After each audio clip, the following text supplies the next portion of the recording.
Saudara Wakil Ketua Umum PKB Jazilul Fawait, saudara memprediksi Pilpres 2024 akan diikuti dua poros.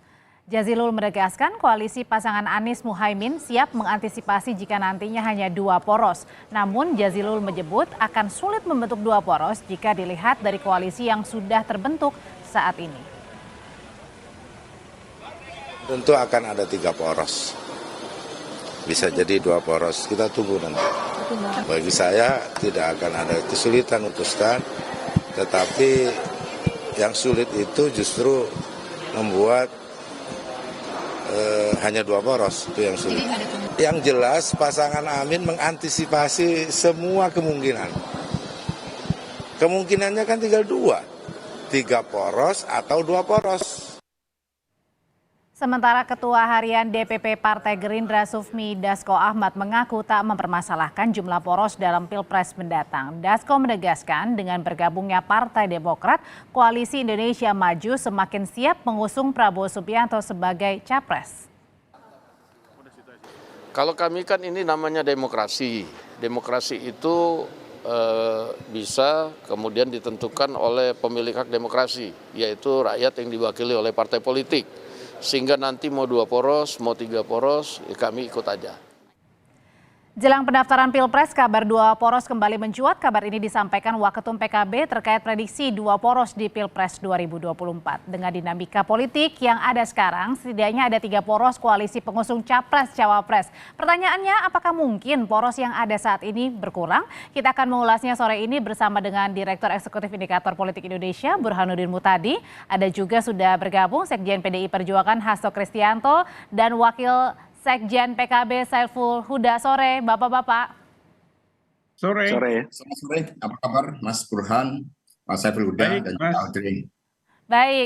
Pertama-tama kalau gitu mau ke PKB dulu deh. Jadi lontaran Pak Jazilul ini terkait bisa dua poros aja, maksudnya apa sih Mas Huda?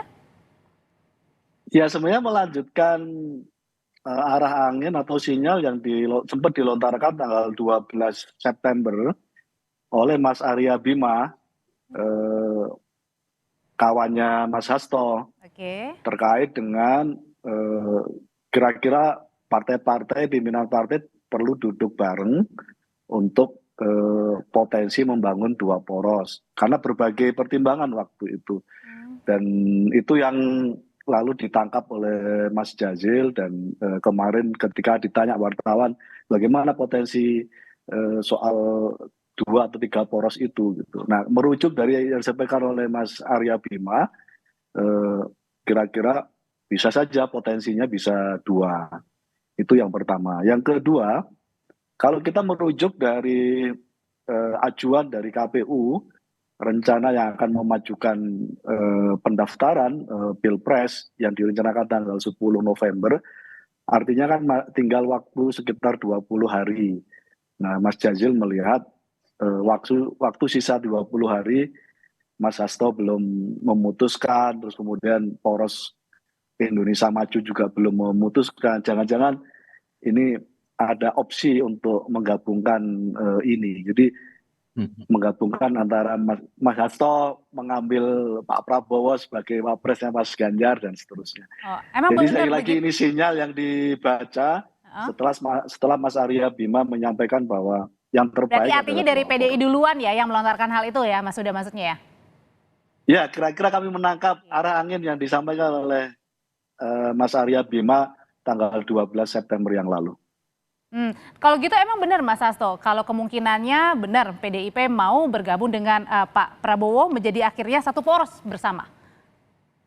Ya, komunikasi politik terus dijalankan, tetapi bukan dalam kerangka dua paslon atau tiga paslon. Dalam konteks bagaimana pemilu 2024 menunjukkan peningkatan kualitas demokrasi yang ada, sehingga narasi terhadap gagasan masa depan itu sangat penting diajukan oleh PD Perjuangan. Sama hari ini kami menggagas tentang pentingnya kedaulatan pangan, kami undang para pakar, karena itu narasi yang akan disampaikan oleh Pak Ganjar Pranowo.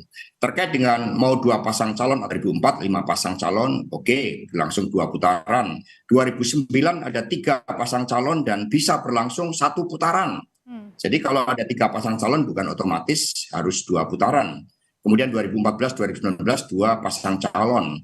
Jadi kami siap. Gagasan awal di dalam konteks kajian demokrasi, khususnya melihat situasional kita di tanah air, dampak pandemi belum sepenuhnya pulih, kita masih mencoba untuk memperkuat bekerjanya ekonomi kerakyatan. Sekarang ada persoalan terkait dengan harga kebutuhan pangan rakyat, beras naik 30%, perlunya stabilitas politik, dan kemudian juga terkait dengan persoalan geopolitik. Tetapi 2 atau 3 pasang calon tergantung bagaimana para pimpinan partai membangun komunikasi politik di dalam memperkuat kerjasama untuk masa depan bangsa dan negara, dan pada akhirnya 2 atau 3 rakyat tetap menentukan.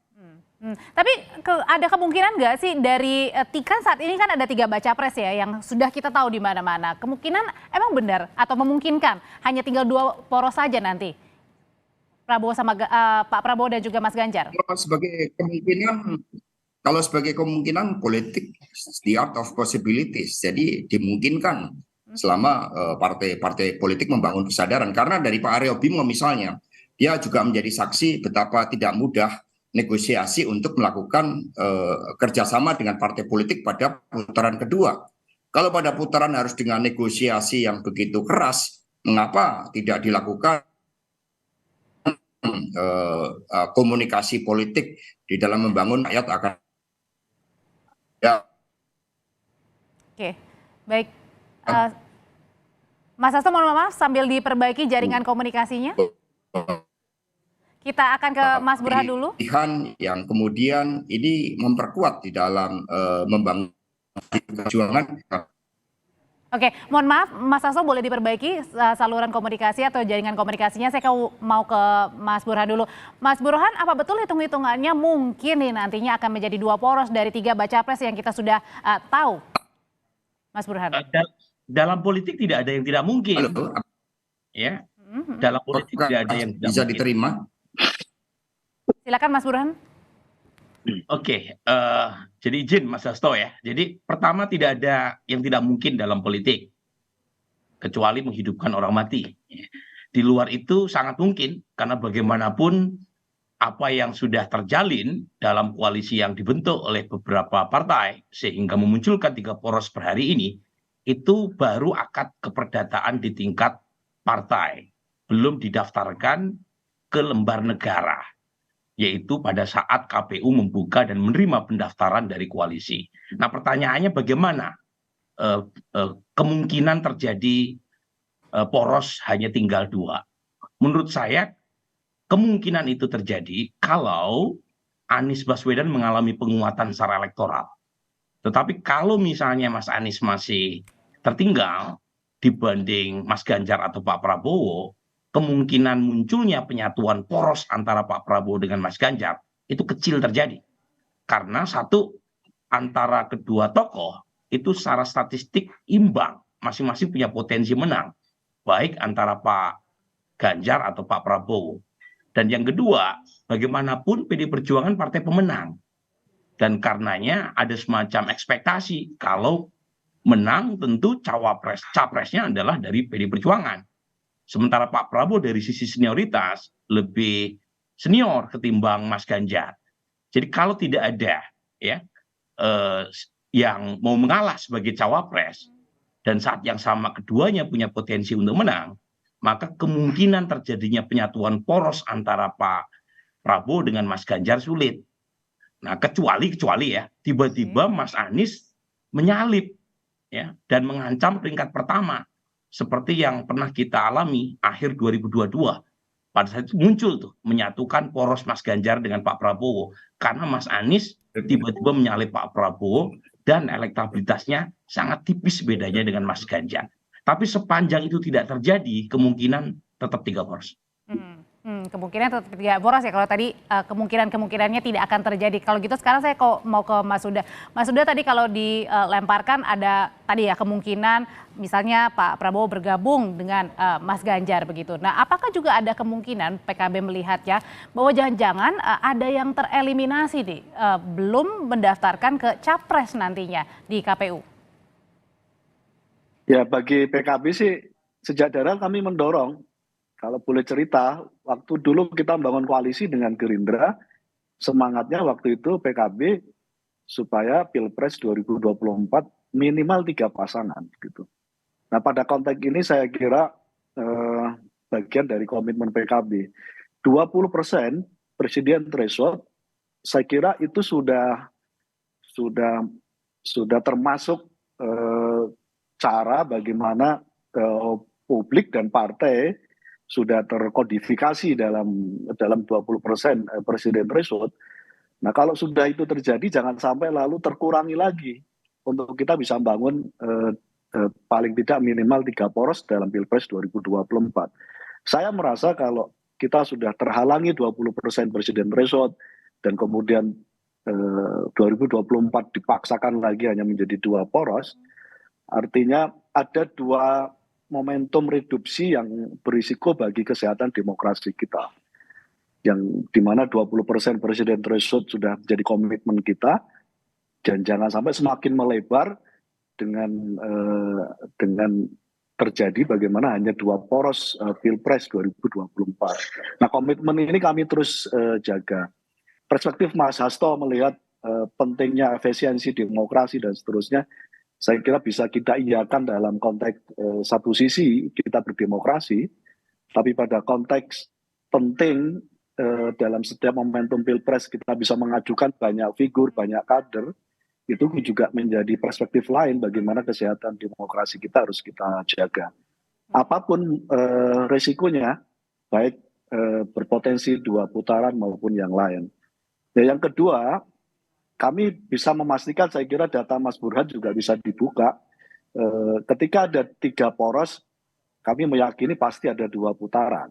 Gitu. Melihat sampai hari ini, saya sampaikan berkali-kali dalam berbagai kesempatan, belum ada satupun calon presiden kita dari 3 figur ini yang melampaui angka psikologis aman 51% elektabilitasnya. Gitu.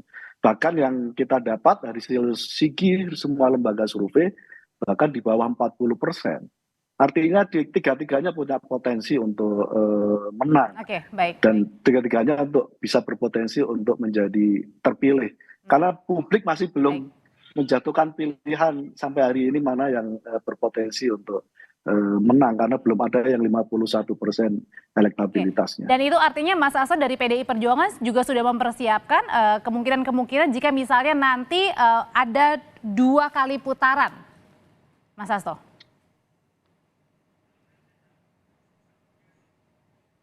Mas Hasto? Ya. Ya. Artinya PDIP juga sudah memperhitungkan begitu jika nantinya terjadi 2 putaran di Pilpres. Ya tentu saja kami melakukan kerja politik sebaik-baiknya, maka di dalam pemilihan ketua tim pemenangan nasional, wakil-wakil ketua, kami lakukan dengan melakukan kajian secara seksama dengan melihat aspek-aspek demografi pemilih kita. Karena kami ingin bagaimana Pak Ganjar Pranowo yang memang telah dipersiapkan cukup lama sebagai pemimpin itu dapat memenangkan hati rakyat sehingga rakyat memberikan dukungan dan pemilu bisa berjalan secara efektif. Yang kami ingin tanggapi bahwa kualitas demokrasi tidak ditentukan oleh banyak sedikitnya calon. Dengan kontestasi 5 pasang calon, 3 pasang calon, lalu kualitas demokrasi otomatis menjadi lebih baik. Kualitas demokrasi juga ditentukan bagaimana partai politik menyiapkan pemimpinnya. Rekam jejaknya, moralitasnya, kemampuan teknokratiknya, visi keberpihakannya pada rakyat, itu jauh memiliki bobot yang lebih penting. Sehingga kalau dikatakan dengan 3 pasang calon kualitas demokrasi lebih baik, itu belum tentu juga. Secara empiris menunjukkan 2005 ada 5 pasangan calon, tetapi pemimpin yang dihasilkan saat itu dibandingkan dengan keberhasilan dari Presiden Jokowi selama 2 periode sangat jauh. Nah dengan demikian menyiapkan pemimpin itu merupakan isu yang lebih penting. Narasi yang dibangun oleh pemimpin, partai yang mendukung dengan karakter pemimpin dalam pandangan PDI Perjuangan itu merupakan suatu isu yang seharusnya kita angkat saat ini. Daripada kita mempeributkan mau 2-3 calon yang akan bertanding dalam pemilu yang akan datang.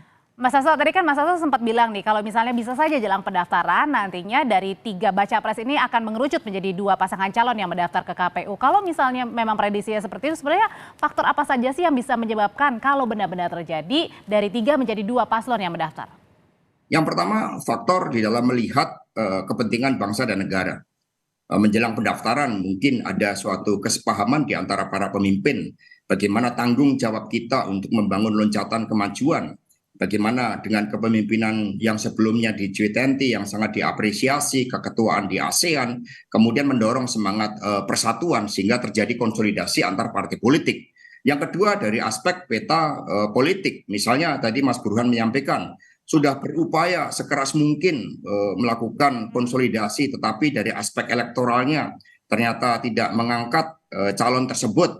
Maka ini kemudian memunculkan suatu kesadaran yang baru. Yang ketiga, ada faktor X yang kita juga tidak tahu. Politik kan selalu terjadi faktor X yang juga harus kita perhitungkan, tetapi ini sulit dilakukan suatu analisis secara empiris. Yang keempat, ya faktor ya dari internal partai sendiri.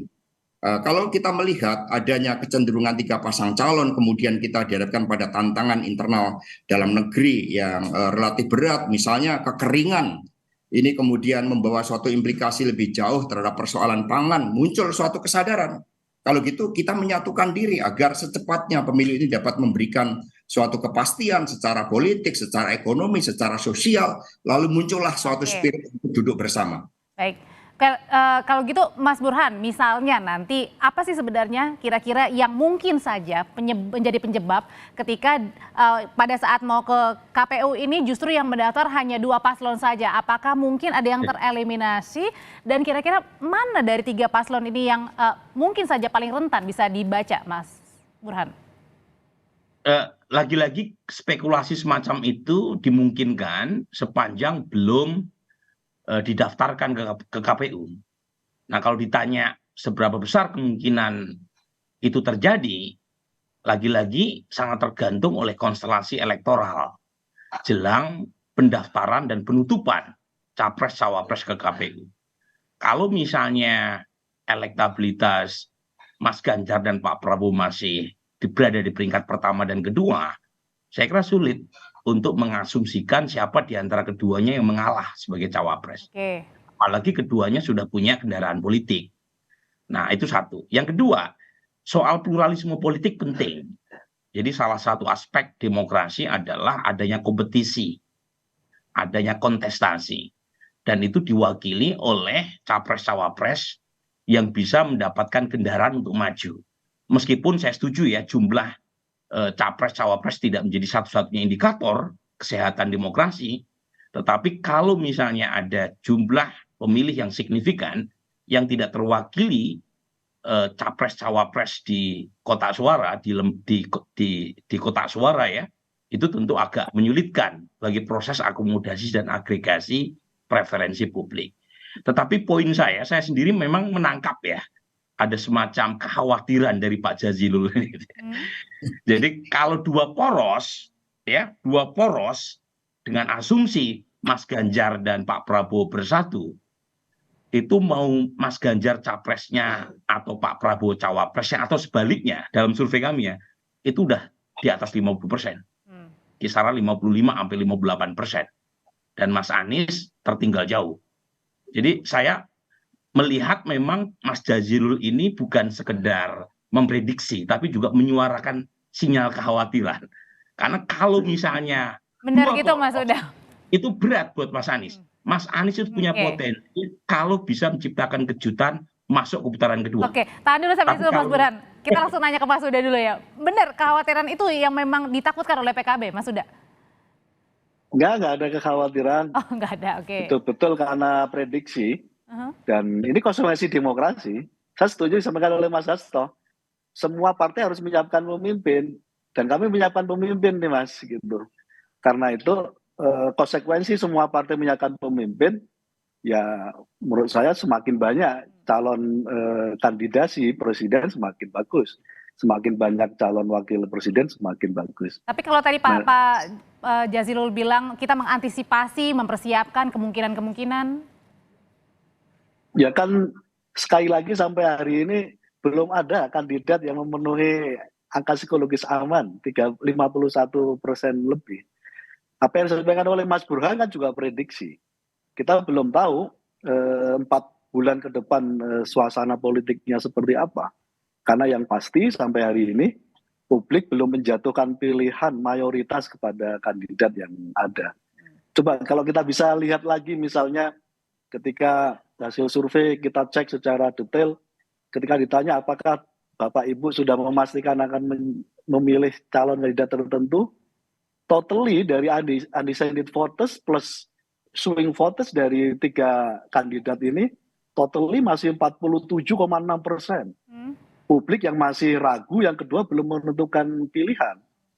Artinya publik masih menunggu apa yang akan sedang terjadi kira-kira 4 bulan yang akan datang. Yang kedua, biasanya siklus kekuasaan selalu pasca reformasi ditandai 10 tahun.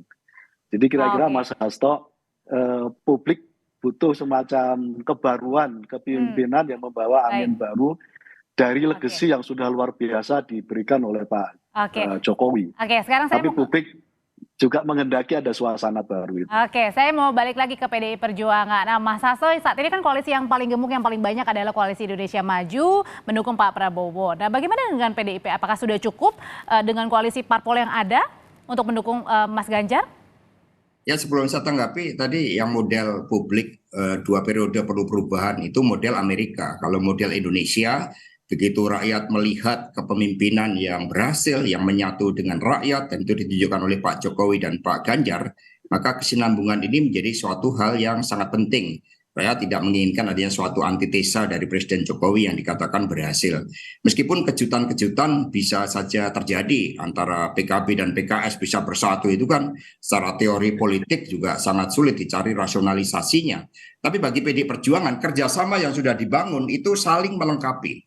Ada PDI Perjuangan nasionalis Soekarnois, kemudian ada P3 dengan fokus pada basis Islam, dan kemudian juga berhimpitan dengan Partai Demokrat, lalu Hanura, Perindo, dan PDI Perjuangan nantinya juga berhadapan dengan partai-partai kekaryaan. Ini saling melengkapi satu sama lain, sehingga ini gambaran ideal kerjasama partai politik. Tetapi sekiranya ada konstelasi ideologis misalnya dari PKB dan PKS yang bergabung, PKB kemudian membangun komunikasi dengan PDI Perjuangan, karena kita ini naturnya dekat sekali. Itu bisa jadi perubahan peta politik lagi. Mas udah tahu itu.